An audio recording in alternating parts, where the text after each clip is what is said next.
Morning, everybody. Welcome. This is the morning meeting. It is also Sean's. Whose birthday is it today? It's the birthday of Chris LaCivita. Chris LaCivita. Yeah. Happy birthday. There's like, I actually start generally, here's how like, I'm actually, one of my little things is I do send birthday reminders out, and so it was LaCivita. There's one of the reporters from Semaphore, Paul Kane from the Washington Post. LaCivita already loved my birthday post. I mean, so it was multiple people's birthday. It was a trick question. Trick question. All right. It is Chris LaCivita's birthday. Happy birthday, Chris. Haley Karania. Trump advisor. I got a lot of birthdays on my calendar today, Trump Mark. advisor. We'll run through the day, and then we'll get to your questions before too long. If you're here and you want to be in the conversation, please raise your hand. Today is a day in honor of Chris LaCivita's birthday. We need 3 new people or the show will be canceled. So if you want this to be the last episode of the morning meeting, please, if you're here and you've never asked a question before, please raise your hand. We'll run through the day book quickly. The president is at an extraordinary event today, extraordinary in the sense that I don't remember anything quite like this. Freshman Senator Dave McCormick is holding a big economic development in Pennsylvania summit. Several cabinet members are there. The president's there. Lots of powerful CEOs. The inaugural Pennsylvania Energy and Innovation event. It's what's on the president's schedule for the day. He heads there at about 12:30. His event is I would venture to say that Dave McCormick is no ordinary freshman senator, though. He is no ordinary freshman senator. In fact, here's Dave McCormick on CNBC moments ago showing his international man of non-mystery savvy. Roll tape. Well, listen, I think the president has said we have to have fairness. And he's defined those economic relationships much more broadly than ever been in the past. It's not just trade, it's non-trade barriers, it's currencies, and it's the willingness to invest in the United States. And so he addresses these economic relationships in a much more comprehensive way. And I've got a lot of faith that he's bringing the leverage to bear that the United States has in each of these circumstances. And I think we see that playing out in these trade negotiations. So I don't know what's going on behind closed doors, but I got a lot of confidence that the president's going to bring all the leverage the United States has to bear. A very slick answer. Yeah. This comes amid some new economic data suggesting inflation is maybe on the horizon and lots of back and forth with the Fed chairman. We'll get to all that. Don't know what the vice president's doing.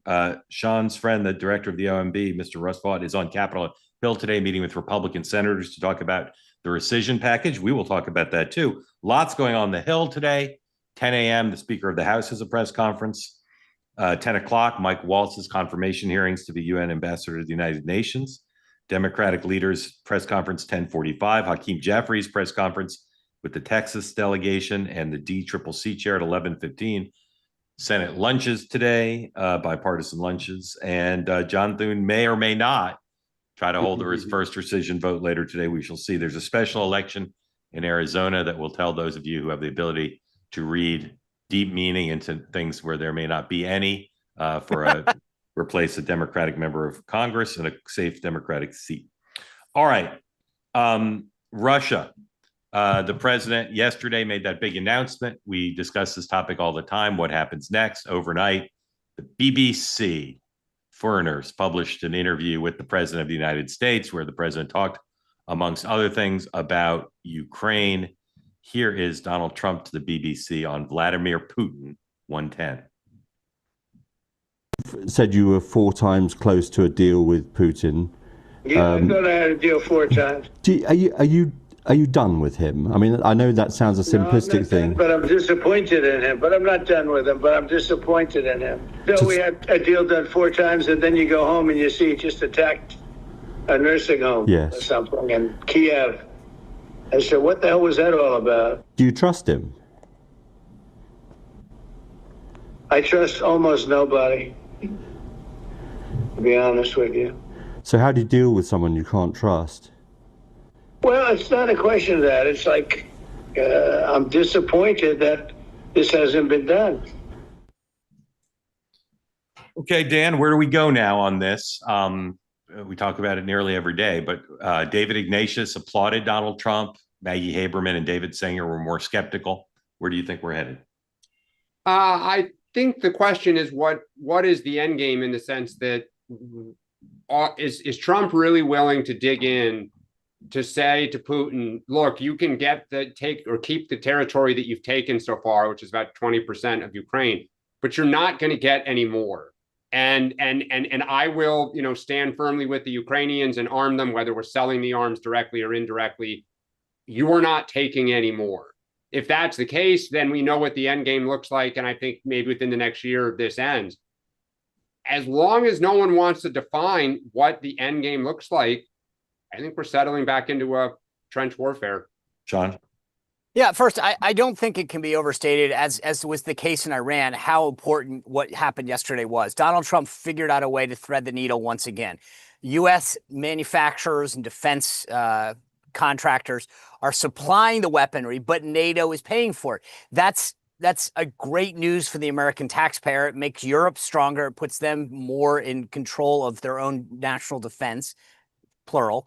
And I think that's a very good thing, not just for this current situation, but for the dynamic going forward. So I know a lot of people won't spend time talking about it the same way they didn't with Iran, but Trump continues to show that there's not just these binary choices between one extreme and another. And I was really excited to see. As for where it goes, there's two big factors on this. One, I think that Trump, if he is given the kudos like he kind of is now, might be emboldened to say, wow, I'm really getting some plaudits for how this is going. I like this.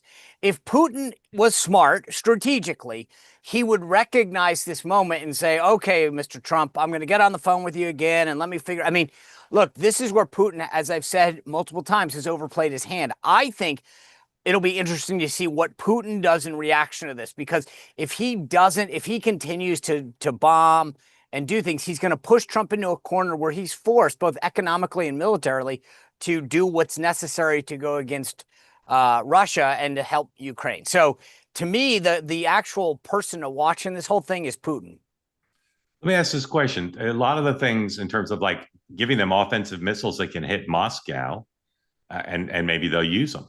A lot of that, the Biden folks didn't feel they could do or should do because they didn't want to have World War III. Since we're about the future, that means hypotheticals. What if they give Zelensky long-range missiles and he hits targets in Moscow? Does that force Putin to escalate the war? Well, and by the way, Biden was criticized by Trump and the right for how could you even consider that you would start World War III? Well, not everybody on the right. I mean, by the MAGA right. Right, but I mean, just the irony of the full circle here, or the 180. Well, all right, but what's the answer to my question? What does Putin do if they hit the Kremlin or somewhere else in Moscow with a long range missile? He's gonna hit Kyiv, and he's gonna. I mean, look, if the issue becomes if Russia feels threatened, truly threatened, then like any nation, you'd put everything on the table, and that's a scary proposition. Well, like they did with Israel, they're not going to hand them over offensive weapons without conditions. They're going to be very clear what they can do with those. But there's an account that says that Trump asked Zelensky, can you hit Moscow? And he said, no, we don't have missiles to do it. So Trump gave it to him. I understand that, but they're not going the same way that they talked to Israel down about retaliating with Iran. They understand that, that there's a much greater threat posed by a nuclear Russia. I understand. I'll try one more time with my hypothetical. If Moscow is hit by a Ukrainian missile, what will Putin do? That's the $1 million question. Does he go after a NATO ally and try to drag us in through Article 5? Dan, what does he do? Not what might he do? What do you think he'll do? I worry he might use tactical nuclear weapons on the front line. I do too. Yeah. Again, raise your hand if you've never asked a question before. I think I see some new people, but we need 3 to save the show, so please do that. All right, Jeffrey Epstein. Strange yesterday, with the exception of Laura Trump telling Benny Johnson that there's going to be more disclosure, everything moved in the direction of it's dying out. Charlie Kirk said he's not talking about it anymore. Fox News barely mentioned it. I think it was mentioned twice in the entire day yesterday. And it seems like the vice president played peacemaker between the FBI and the Justice Department. So, Sean, what is Laura Trump talking about? And is this dying out, the efforts of Democrats notwithstanding? Look, I said this the other day, and I'll reiterate it. If you give a crisis oxygen, it continues. And so what happened yesterday, I think, was welcome news by a lot of folks when Laura Trump said that greater transparency is probably coming our way. So that again raised expectations. So I've got to believe that they're at least considering some of those options about how do we get out there and do this. The other factor that came out last night on the heels of my sort of re-release of my interview with Dershowitz is he came back out and said it's not Donald Trump and Pam Bondi, but in fact, 2 judges in New York that are holding all this back, which is helping their case about what they have and don't have. So I think, again, if I were them right now, I would probably be a little bit more open about what we have and don't have, who controls what, and why there are restrictions about what can be released. But they need to figure out what the end game is sooner rather than later, play that card, and then move on. But doesn't it seem like doesn't it seem like if Laura Trump hadn't said anything, doesn't it seem like it's dying out? It's not leading the news anywhere. But that's right. That's my point, though. You just gave it oxygen. But do they need more disclosure under the circumstances from a political they point didn't. of view? I mean, here's the problem. If what had happened yesterday with Dinesh D'Souza and Charlie Kirk kind of holding down the embers and trying to snuff out the fire, I think we would have been good. But they threw oxygen onto the fire and said, more's coming. It's Laura Trump. It's not some random person. Yeah. Therefore, maybe the signals got crossed. At the same time they were trying to snuff the fire out, they told Laura, hey, one option that we have is to do the following. That I don't know. That just seems maybe that was the intent, maybe not. But the bottom line is you've raised expectations once again. Yeah. And therefore, I think they need to do something and then agree that that's the last card you'll play. Dan, I listened to a lot of Democrats over the last 12 hours. You've got some saying we're for openness, we're for transparency, release everything. Pedophiles shouldn't be protected. They sound, like they could be MAGA. Then you've got people like Dick Durbin, who was just on CNN saying, well, Republicans wanted this, so now they have to do it. And then you've got Jeffrey saying, hoisted by their own petard, whatever. Like, what is the proper Democratic message in this situation right now? I would just say transparency. I mean, it's always a good answer. I get it. There'll be Democrats that are probably going to be embarrassed. Some former officials that may not feel pretty good that, if that happened, but so be on the side of transparency always. That's what I would do. And look, I think one of the things that is also starting to happen is there are journalists that have spent years tracking down, on this issue, investigating it. And I heard one yesterday who said that Tara Palmieri, who people can think whatever they want, that some of the victims in their lawsuits got a hold of lists that some of these men, or the men that they serviced, for lack of a better term. And if that came out, it would be, according to Tara and some others, it would end a lot of very prominent people's careers. Yeah. When you hear that, people start hunting. Yeah. So we'll see. So here's what one person who's watched this closely said to me. If you take Trump out of the equation and you look at all the other prominent men whose names have been raised, they're almost all Democrats. Yes. Like name a Republican who's been associated with it, the way like Bill Gates has. Oh, like, I want to be very careful here. Who's a Republican? Who's a Republican who was friends with Epstein, who borrowed money from him or asked him for money or banked with him? Name one. I want to be very careful here because some of that's alleged. Okay, all right, but it's bipartisan.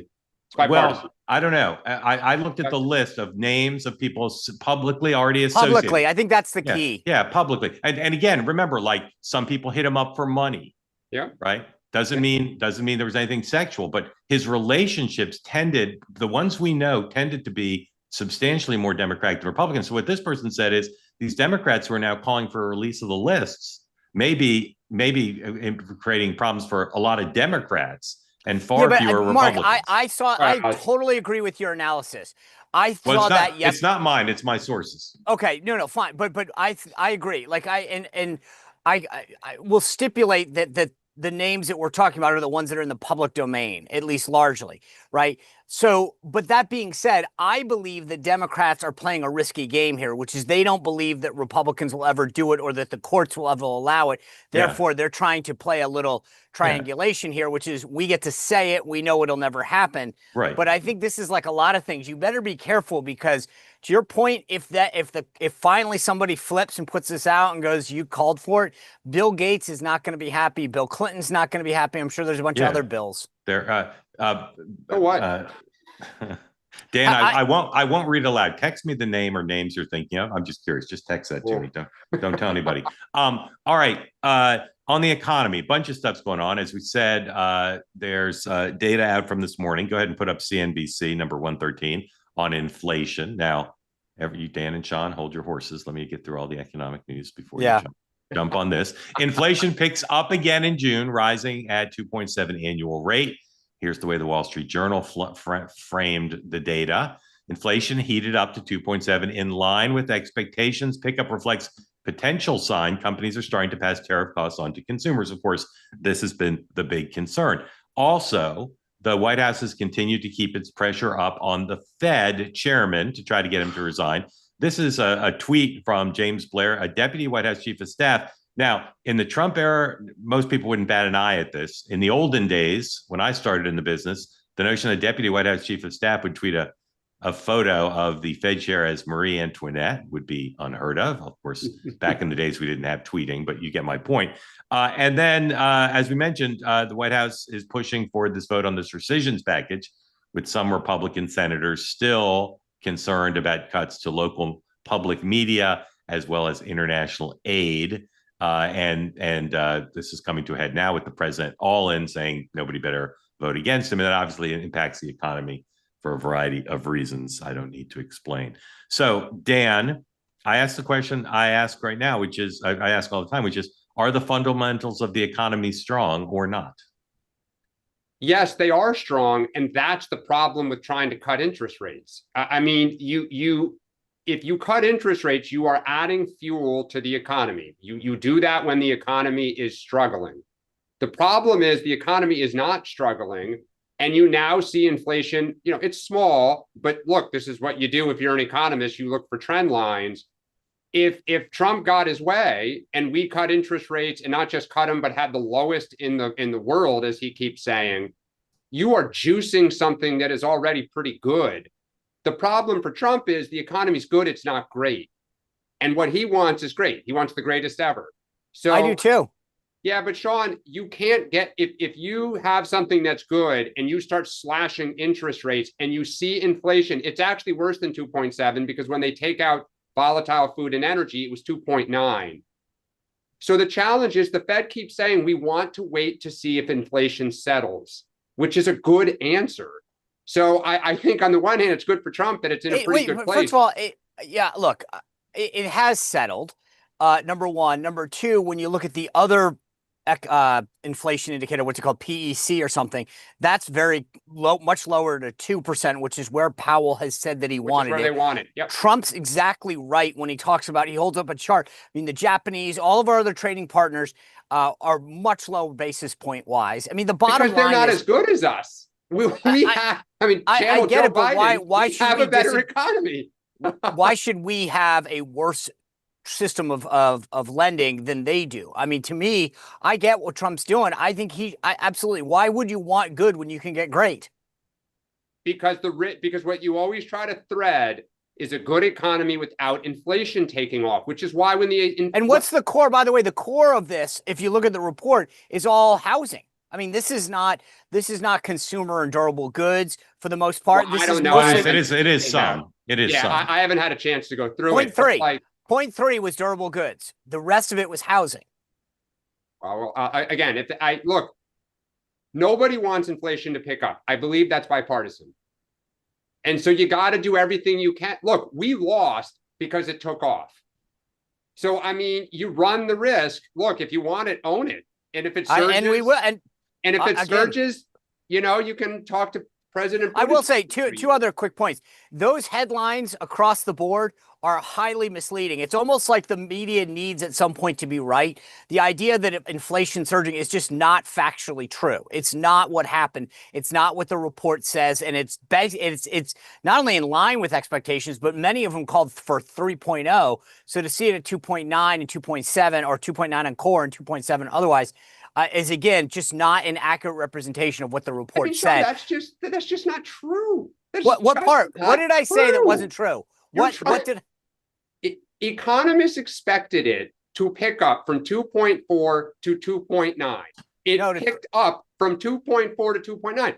You can say we shouldn't be concerned at 2.9, but to say that that's a miss. Fox News's headline, the Wall Street Journal. Hold on. Those are not beacons of progressive policy. Hold on. You know, the famous scene in Annie Hall where Woody Allen says, I happen to have Marshall McLuhan right here. Ah, there he is. All right. I happen to have David Bonson right here. David, could you adjudicate, clear up, and elucidate my two colleagues on what this data actually means, please? After you unmute. Got to unmute still, David. Oh, David, you're muted. You're still muted, David. David, you're still muted. Holy cow. Must not have a speaker on either. David, you're muted. Let's try one more time. Yeah. You can't believe how wise what I just said the last 15 seconds. Treat it as a dress rehearsal. Try again. Dan is trying to make a very good point here, but he's missing a certain fact that I think is affecting his conclusion. And that is that you do not cut rates when the economy is really good, when the rate is already at the neutral rate. Because they have a posture of tightening right now, I would advocate for them cutting rates, not out of an inflation issue, not because I think the economy needs to be goosed, but because there are elements in the economy that are rate sensitive that are hurting for no reason. There is not a need to have a tightening posture. Such as, what are those elements? Most of the issues are real estate related, is that they basically are freezing housing and they need to get mortgage rates down on the long end. But there's also a lot of floating rate corporate debt that is now hitting a reset. You got to remember 2020 and 21, a ton of corporate borrowers were buying at 3, 5, 6-year terms. Some of those rates are now resetting. And so I just think that the Fed is behind here. Now, I vehemently disagree with the way the president's handling it. The jawboning that undermines independence, I think, is the wrong messaging. But I don't believe it's true that we're sitting here for the first time in 17 years, 15 of 17 years, the Fed funds rate was at 0. And now we're saying, oh, well, they're going to risk bringing inflation back if the rate is 3.5% instead of 4%. The reality is that the Fed funds rate is not the inflationary mechanism whatsoever. And what we have to do is produce more goods and services. That basically is the most anti-inflationary thing we could ever do. Right. David, two questions for you. Thank you for all of that. First of all, is Sean right that CNBC and the Journal are being too negative in framing the number? About the CPI? Yeah.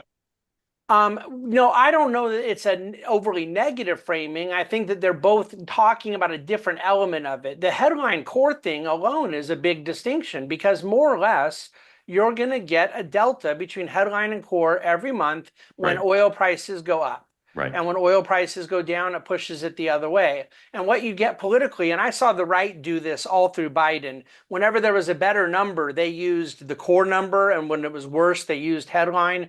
That's what I think the Journal and CNBC are doing, is cherry picking here. To me, and Sean, you said PEC, it's the PCE, the personal consumption expenditures. That's the one the Fed looks at because it doesn't have a 40% weighting in housing the way that CPI does. And CPI isn't really measuring housing. It's measuring what they call owner's equivalent rent, which is a very lagging, difficult indicator to try to get to some element. If we were really looking at the true on-the-ground inflation level right now, it is below 2%. Yep. Goods inflation is at 0%. And there's nobody in their right mind that thinks rents are going up 5% a year. And that's the way CPI is measuring it, is 4.8% increase with shelter. And that's about 36% of CPI. So that's where I just think they're off in the way they're measuring it. They're behind. All right. On the Fed chair, the Washington Post has a story leaning into Kevin Hassett, Sean is more of a Bessent man. I continue to be more of a Hassett man, although I hear so many mixed things about whether Scott Bessent will take this or whether Kevin would take it. They both seem to be somewhat ambivalent. What's your sense of who the front runner is or front runners are for that job? Well, I know both guys. So I know Kevin particularly well. I would love to see Kevin Warsh, the other Kevin who seems to have fallen off the at least public discussion. I'm not convinced he's fallen off the private discussion.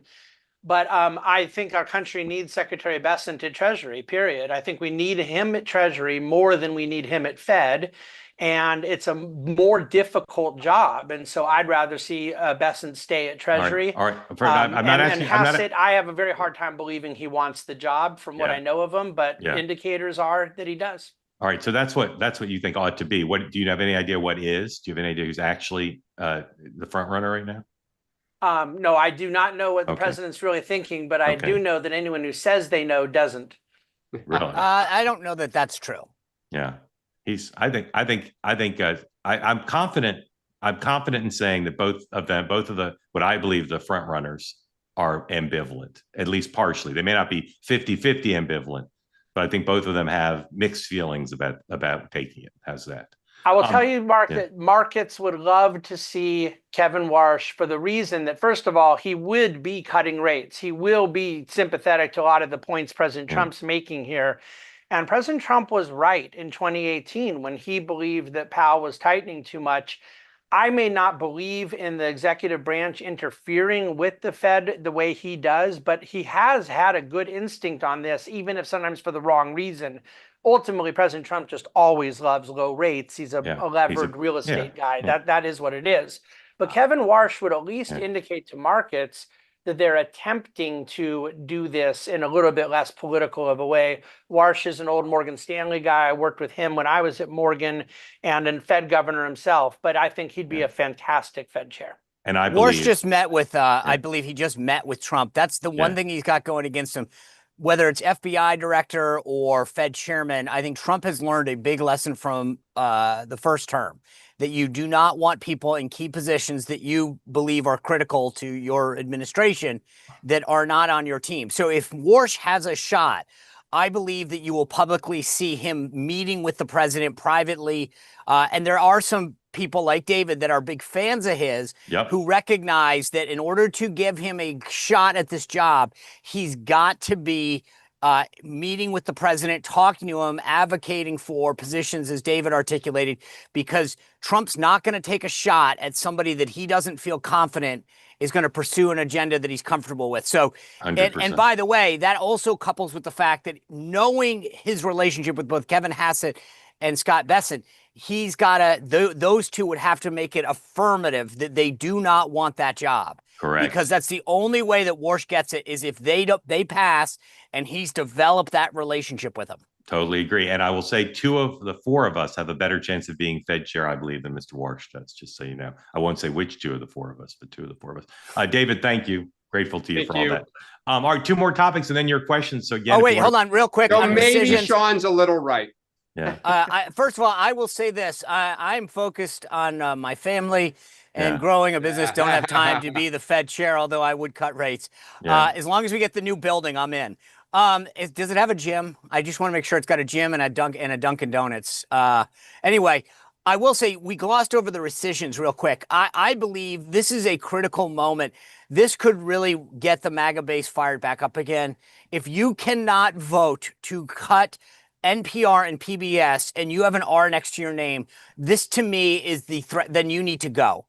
I'm sorry. The idea, regardless of their, and I know everyone focuses on their political leanings, which I think are horrible, but the bottom line, it is not a core function of government to be in the news business. And the bottom line is, for those Republicans that sit at the lunch today and question whether or not that's your hill to die on, at some point you should switch parties. All right. 2 more topics and then your questions. Please raise your hand. And again, we need 3 new people. This is the last episode. Andrew Cuomo made it official yesterday. He's running as an independent, continues to did a splashy video, which was not that great, but splashy-ish. Splashy. But did a that was an air like quotes, in a puddle. But did an email to his supporters that I saw that actually was quite good. It was very well written and the logic was quite strong. But he also got his best coverage probably of the whole campaign yesterday. It wasn't glowing, but it wasn't savagely negative. And people who want to write him off have to look at the data. He continues to be the strongest candidate in the race besides the Democratic nominee. So just quickly, as always, your percentage chance that Mr. Mondami is the mayor, Dan. 55%. 55. Sean. 83.1. The correct answer is 57%. Okay. Lastly, Barack Obama spoke. By the way, can I just say, you talked about this yesterday. If that September date comes around, the 1st or whatever, and no one drops out, my number jumps real quick. If he doesn't get that coalescing around him or anyone else, it's over. That's election day. 100%. Okay. Lastly, Barack Obama spoke at a fundraiser in New Jersey on Friday night at the home of the multi-millionaire governor of New Jersey.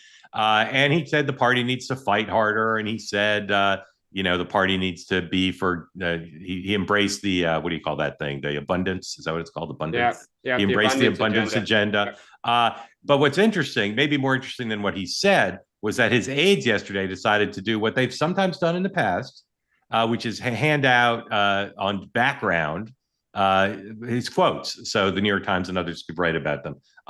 Dan, what role is Team Obama trying to position him to play here? I mean, it is so classic Obama. It is leading from behind. I mean, it is. Where was he when all this was going down and law firms were terrified and the elected officials in the party were in the fetal position? That's when they needed somebody with backbone to say, hey, we need to stand up and fight. And I'm going to, help lead this a little.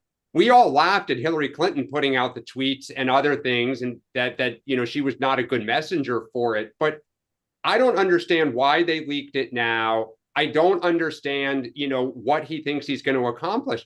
If he really believes this, when Gavin Newsom was standing his ground, he should have come out and provided some support for Gavin Newsom. Roll up his sleeves. To now sit there at a fundraiser on a Friday night and say the party needs to get tough. Like, he was the biggest wimp in the party.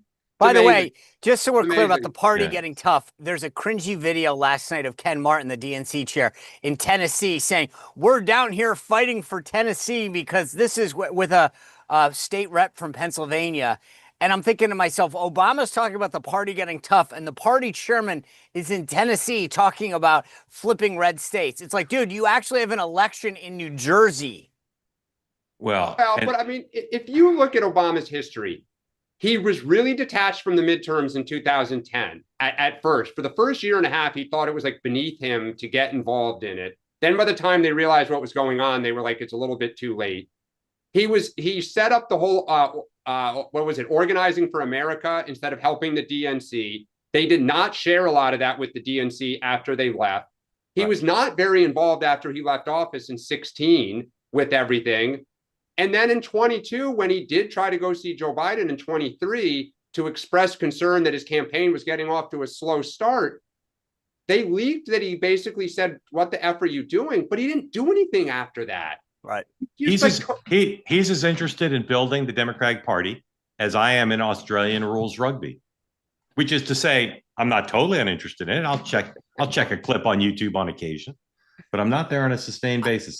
I feel like this is all about like a narrative. Like he wants to pretend he cares so that he can go play golf tomorrow and say, I did show up. It'd be great to know what led up to their decision to say, let's type up the remarks and hand them out. Like what's their metric of success? Certainly not the three of us mocking him, but what is their metric of success? Because what do they hope happens?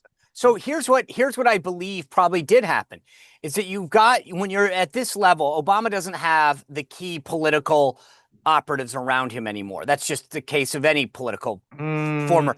But I'm just wondering, did somebody say, oh, Mr. President, that was a great speech. We should get it out there. And no one's thinking, again, five paces down the road. Right. He's got access to the top. He's got access to the top minds. All right, gentlemen, welcome in. Glad to have you all here. I just want to affirm that all three of you are new to this program. Chris, you're new. I like this strategy. Chris, you're new. Tim, you're new, right? Yeah. And Pete, you're new. Yes, sir. Right. So the program's saved. The pressure's off. No one else needs to raise their hand. Gentlemen, great to have you here. Let's run through our normal procedure. Just say where you are. Pete. Hey there, good morning. I'm calling you from Bozeman, Montana. Bozeman, Montana. Nice. Tim. Hey, I'm in Elkhart, Indiana. Elkhart, Indiana. Chris. East Coast? Chris, Sorry, Chris, gotta got unmute. unmute, Chris. Oh, I'm from Southeast Kentucky. All right, now you all are from what Sean and I would call the heartland of America. Dan calls flyover country. So that was a joke. Glad to have you here. Thank you all for joining. Pete, you first. Let's do all three of your questions together for in the sake of peace, love, and understanding, and then Sean and Dan will answer. Pete. Sure, I have two foreign policy questions, but before that, a recommendation and a thank you.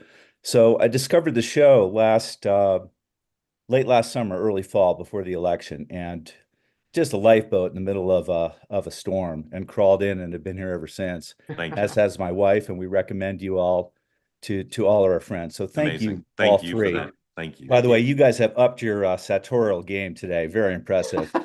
Still early here, so I'm in my pre-work t-shirt. Second thing, Mark, Small World Department. Many years ago, I had the great good pleasure of getting to know the late economist and Nobel laureate Thomas Schelling, and I believe he worked with your dad. He did. They on wrote a arms book. control They were at close, Harvard. and they wrote a book together. Yeah, he's an incredible man. One of this, literally one of the smartest Americans of all time. Yeah, and a great gentleman. Yeah. And boy, we could sure use him around today. Yes, sir. First an admonition, then two quick questions on foreign policy. A couple of episodes ago, you guys asked the question about the most underrated cabinet secretary. And I would just commend to you Chris Wright, the Secretary of Energy. Good If call. you've not heard him speak to the interrelatedness between human well-being and reliable and affordable energy, you should. It's the most articulate exposition of why those two things are interlinked, and he cares about the environment deeply, and we're just so lucky as a country to have somebody of his caliber. Great recommendation, and he's at that McCormick Summit today in Pennsylvania, so he'll be speaking. Yeah, and he would be a fantastic guest for any one of you on your shows. Really recommend that. Yes, absolutely. All right, all great stuff. Pete, your two questions. Two questions quickly on Ukraine. Like, guys, what is the end game here? I just don't get it. I really don't. And it seems like nobody's willing to put boots on the ground. One possibility I thought of was that Europe gets behind some kind of a Trump deal. I mean, it seems to me like Trump doing a big deal with Russia, which will piss off a lot of people, might be the only way out. And then the second question is, what's going on with the Houthis? Why do we, by we, I mean the collective West, continue to allow them to harass shipping? I just don't understand it. Why isn't that done? Two great questions, Pete. Tim, I'm assuming you love Tom Schelling too, so you don't need to repeat that. But beyond that, what's on your mind? Actually, so I don't know, I didn't see a lot of the shows last week, so I don't know if you guys talked about it or not. But I don't know if you guys heard about this thing in Texas happened on July 4th. Not obviously there was the flooding. Yeah. So maybe it got overshadowed by that. The attack on the ice in Alvarado on the ice. Yeah, on the ice facility in Texas. We didn't talk about it, and it's outrageous that we didn't, and I blame myself. So like I just did a quick Google search, and like CNN didn't write an article about it. Yeah. And I mean, like, as far as I understand, it was like 10 people. I think 4 or 5 of them essentially created a distraction. They set off fireworks and spray painted stuff outside. And then when the police came to, ask, to intervene, a couple guys shot at them from some woods nearby. Yeah. Like, that's a domestic terrorist attack, right? Tim, you're absolutely an ambush. Tim, is your question about the media or something else? Well, so I got two. Yeah. Go ahead. So one about the media, like why is this not covered? And two, I remember hearing a stat about like a period of like 10 years back in like the 60s and 70s, where there was like 2 or 3 domestic terrorist attacks a week, essentially. And I don't know if any of you guys are old enough to remember that. I don't think you are, but like, I'm just kind of curious what your thoughts are on kind of that situation, like political violence in the country right now. And like, Okay, good. Chris, would your governor make a good president? No, absolutely not. Okay, just checking. So when they start doing their Oppo research on him, they're going to realize that he has had super majorities in the state legislature the entire time he's been governor. He effectively doesn't run our state. The legislature does. They're veto-proof majorities. So, I mean, he really has nothing. He can't do but, Bill Clinton in 92 and run on, I've done this, this, and this. But Chris, he does talk purdy. Yeah, he is very so that is the reason he's so popular during the floods and during COVID. He did have that Bill Clinton empathetic fake kind of thing going on. But anyway, I've never voted for him. But so my questions are, so for MAGA, I think Trump is heading toward a very ugly public breakup with MAGA. I think that after he didn't listen to him with Iran, he didn't take their idea to raise taxes on the rich in the big, beautiful bill, this Ukraine thing now, and of course, Epstein. I think he's heading toward a big public breakup. And I think that, unfortunately, he has institutionalized MAGA into the Republican Party, into Congress. And so I really think that it's going to be rough on him. So my question is, do you all think that he's heading toward that? And I guess a second follow-up to that would be, if that does happen, do you think J.D. Vance becomes a casualty in that breakup and in that war? Okay. All right. All right. Before we answer, I need to tell you, everybody, two things that have crossed my inbox since the program began, both occurring on July 25th. Was reported previously, but now official. The president's going to Scotland to do some golfing at his properties on July 25th. That'll be a big event. It'll get a lot of coverage. But here's what will get more coverage. Politics and Eggs in New Hampshire is a regular event where they invite leading political figures to speak, often presidential candidates. I've been honored to address it, Politics and Eggs, twice. The guest on July 25th at Politics and Eggs, South Carolina Congresswoman Nancy Mace. Batten down the hatches, everyone. This is big. Sean's looking at me like I'm nuts. All right. Is Neil Levesque still in charge? Because I'll be checking with Neil on this. He's co-in charge. He's not the only one. All right. Here we go, guys. Lots of questions. I'm going to answer them first in succession, and then Sean, and then Dan. None of us know how the war is going to end, but I would say Europe's going to have to step up, and I think this latest development might do it. But they're going to have to do something to make Putin back off, and I don't see how it happens without that. The Houthis, it's episodic and weird. It has to do with the Saudis to some extent, but I don't know why we attack them and then back off and let them continue to make mischief. Seems like there should be a one big signal. The ICE attack, we should have covered it here. It's my fault. And the press should have covered it. And I think the floods played a role. I think also there wasn't a ton of access to information in real time. And I forget what day of the week it happened, but it's a summer too. People are short-staffed, but no excuse. There's tons of terror. I saw a list the other day, and most of the items on the list were things I know about and I knew about and heard of. But seeing them all in one place, there is a big swing in these kind of violent and often deadly domestic terror attacks. And the president's relationship with MAGA is unbreakable. He could shoot Tucker on Fifth Avenue and he'd still be fine. And J.D. Vance will rise or fall on the president and the economy. Sean. Well, first of all, this gave me like PTSD to being back in a briefing. Everybody asked me two questions. I was like, although I got to pause, which is not normal. So let me just start left to right, or at least from my screens. Look, I think I agree with Mark on the Ukraine thing. The problem is, Dan articulates this all the time very well, which is that the problem is that what do you do? I mean, we know the answer. You really want to go after Putin? We can do it. What does that do vis-a-vis China? Do they come in? I believe that at some point we need to really get a lot tougher on Russia, at least sanction-wise. We did about $55 billion in secondary trade a couple of years ago. It's down to about $5.5 billion. So I think you can further tighten this. The more that Putin feels the heat from his own people, the better. And that, to me, is the easiest of all the options to exhaust first and foremost. So I hope that we not just look at the military option, but further squeeze, because the Russian people rising up at some point, I don't know whether it'll work or not, but I think that that's the easiest one to start with. So that's that. Tim, I recommend to you on that day, I agree with you, it didn't get a lot of attention. On that day, I had Tricia McLaughlin, Assistant Secretary of Public Affairs at Department of Homeland Security, and we covered that extensively. So I would suggest to look at your viewing habits and I'm always ahead of the curve. I'm always there in the moment, meeting it head on. So just know that that's happening. If you ever want, SeanSpicer.com is always the best place to find out what's happening. But I agree with you. The violence that has arisen, especially what I find fascinating is I don't think a lot of people like IRS agents. Yet I don't think anyone would tolerate a federal employee being harassed or hurt and whatever. These ICE agents are good people. They got into law enforcement to uphold the law, to protect us, to serve us. And the idea that some people think it's okay to attack them, to dox them, is to me unfathomable. The Democratic Party has always stood up or claimed that they have for federal employees and union workers, and yet because of the mission that they have and it not being politically agreeable to them right now, somehow don't have, when was I honestly can't think of a single Democrat that spoke out about this attack, not one.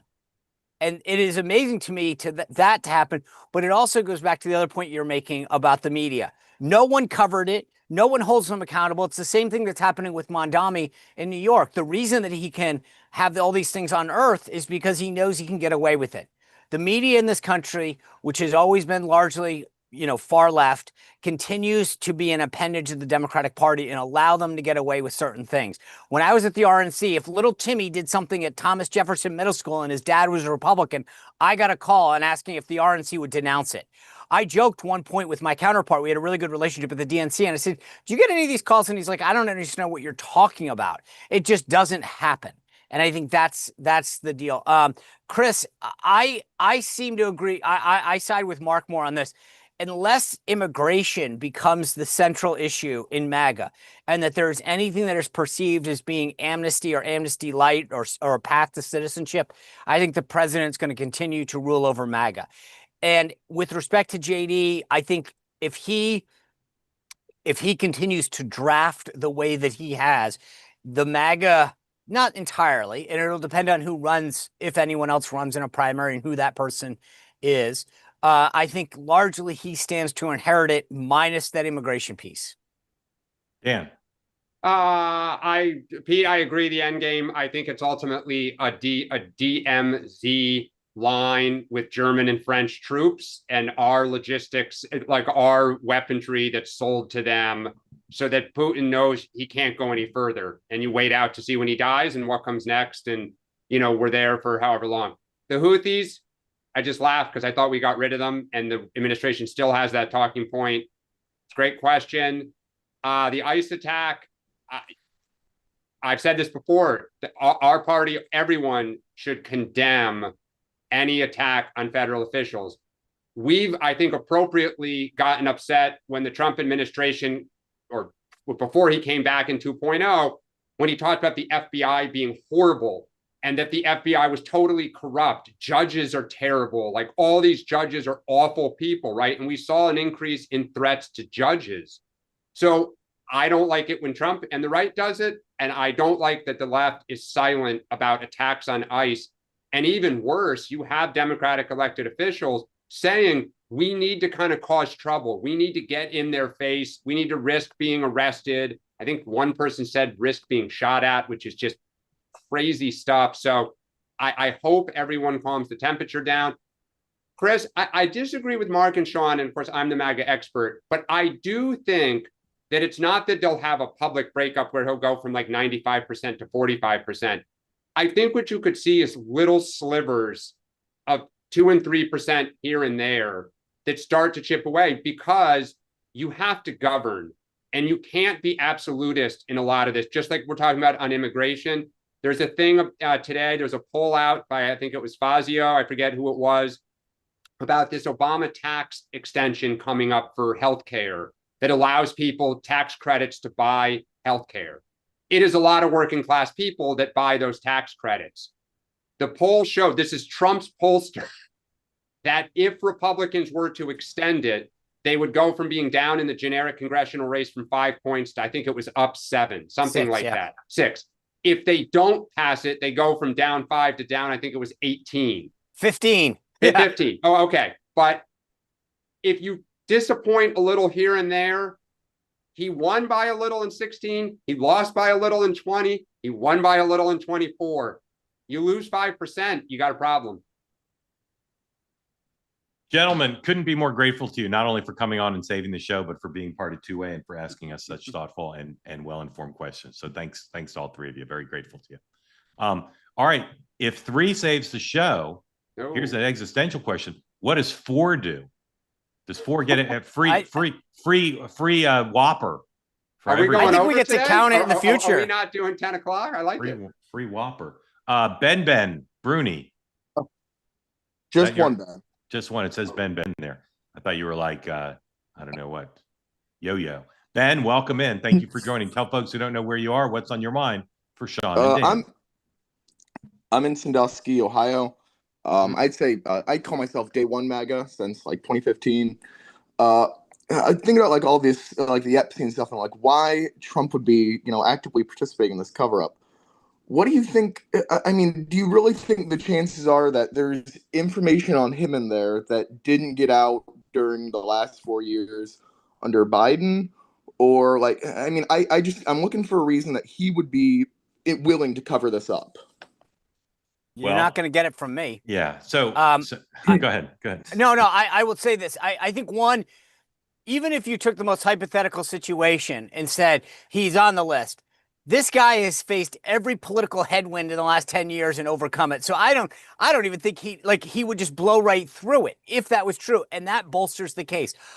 Everything that I said this yesterday, everything that I've heard, and Dershowitz pointed to it again last night, is that it's not them standing in the way of this. There's not, what's there are inappropriate videos and some materials that is not appropriate to release into the public domain, that is damning and is court ordered contained material. So I believe that the problem, as I said yesterday, is that some people got ahead of themselves and tried to create the impression that there was stuff there and now have to own that. Dan. Yeah, I would be surprised. Like if Trump's name's in there, I think it's likely he's met him. They were at parties together. But I agree with Sean. If he was in there because he, was alleged to have had relations with a 13 or 14-year-old girl, I would think that would have gotten out somehow, some way in the last 4 years. I'm going to rank the theories in order of that I think they're likely, but I'm not suggesting a pie chart of percentage. It's just the order of likelihood. Number 1, as we said yesterday, there's stuff in there you just can't release. And they haven't done a bad job of explaining it. Number 2, he's trying to protect his friends and people who have promised him things if they're protected. Number 3 is he's trying to protect himself. And number 4, he's trying to protect some intelligence connection that Epstein has. That would be my order. That's the least likely scenario, you would say? I think it is. Least likely. There you go. Ben, thank you. Grateful. Thank you. All right. Let's just keep rolling along here. Matt, welcome in. Tell folks who don't know where you are, what's on your mind.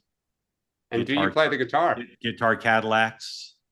Yeah, something like that. Hey, good morning, everybody. I'm from Alexandria, Louisiana, dead in the center of the boot. Quick question on appropriations. I'm sure y'all have seen the game Price is Right. So I'd just be curious to hear from you three.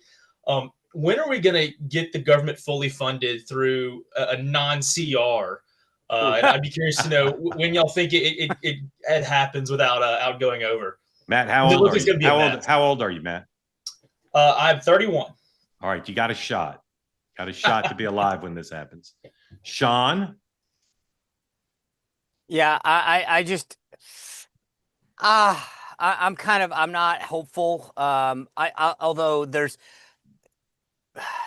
the problem is they don't have enough votes in the Senate, and this is why they did reconciliation. So I don't know. I mean, this is an interesting dynamic that's going to happen. I don't see how. Like again, this is one of those things where I don't want to bet against Trump because he continues to show that he can jam stuff through when he wants. But the problem is the math on that side isn't Republican math. It's trying to get enough Democrats. And so I think you get probably 6 or 7 of 12 and then jam the rest into a CR. I think it's really hard because both parties in both chambers have consolidated power in the leadership offices. And as long as they hold the power, then the only way that you go back to regular order is to empower chairmen and chairwomen to run their committees, to hold hearings, to truly kind of produce these bills. And it's easier from a command and control standpoint to have, one bill and just pull the levers and horse trade amongst yourself than to involve so many chair people in both, chambers. So never say never, but the incentive these days is to control. Maybe if one party breaks out and gets 60 Senate seats or has a majority of like 60 in the House, where you don't have to worry as much. You could lose a few people in the end, but you can get through, as Sean's saying, cloture in the Senate and stuff like that. Yeah, you need probably 58 because you could probably peel off 2 of the other party. Yeah. But again, the problem is when you're passing 12 bills, you can get like ledge branch through, you might get VA, but when you get down to like state justice or commerce state justice, like a couple of these that are tougher where you've got controversial things in them, it's just, you're not going to get bipartisan support. Well, and the other thing is members don't want to vote on these individual bills for the reason Sean just said. The one thing about a big bill is there's so much what in it that you only can shoot at so many targets, rhetorically speaking, that stuff gets swept in. And that's a strategy that both parties employ. Matt, thank you. Grateful to you. Thanks, guys. All right. Oh, you're going to risk one more?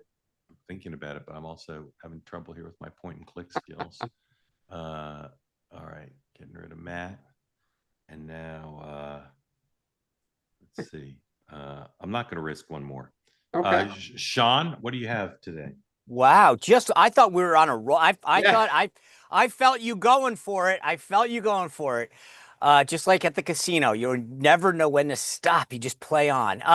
2 big guests tonight. Rep. Brandon Gill from Texas, obviously talking about rescissions. He's been a big advocate of getting rid of PBS and NPR funding, questioned that CEO very extensively. So he'll talk a lot about that, what's going on. And then Emily Jasinski, she's going to be on with us as well.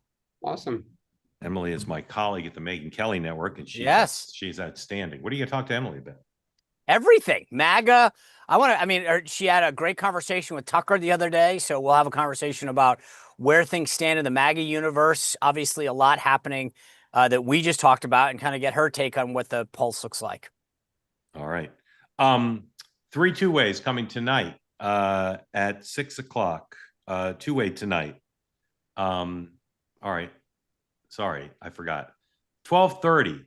Join live Michael Moynihan with investigative journalist Ken Klippenstein. They're going to talk, amongst other things, about Jeffrey Epstein. They're both knowledgeable and interesting on the topic. So join at 12:30. It will air on YouTube at 7 in its normal time. But if you want to be part of the conversation, like no other, 12:30 Eastern time.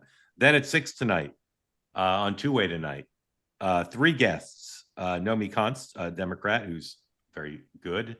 Ben Ferguson, who I don't believe has been on two-way tonight. So that'll be Ben's two-way tonight premiere.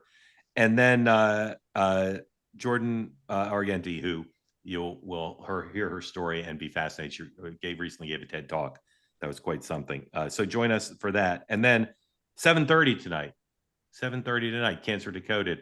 Again, our modest goal, working together with Dr. Patrick Soon-Shiong, is to build the largest community in the world to help not only spread information about cancer and how to fight cancer, but also support and comfort for those who are dealing with it by sharing stories and information. Our guest tonight is Senator Bill Cassidy, who's also a doctor whose spouse happens to be an outstanding cancer expert as well. So join Senator Cassidy with us tonight, 7:30 Eastern time. Chance to ask both doctors questions. We'll talk about public policy. We'll talk about cancer. And again, as always, your questions are not just welcome, but encouraged. So please join us tonight at 7:30 Eastern time.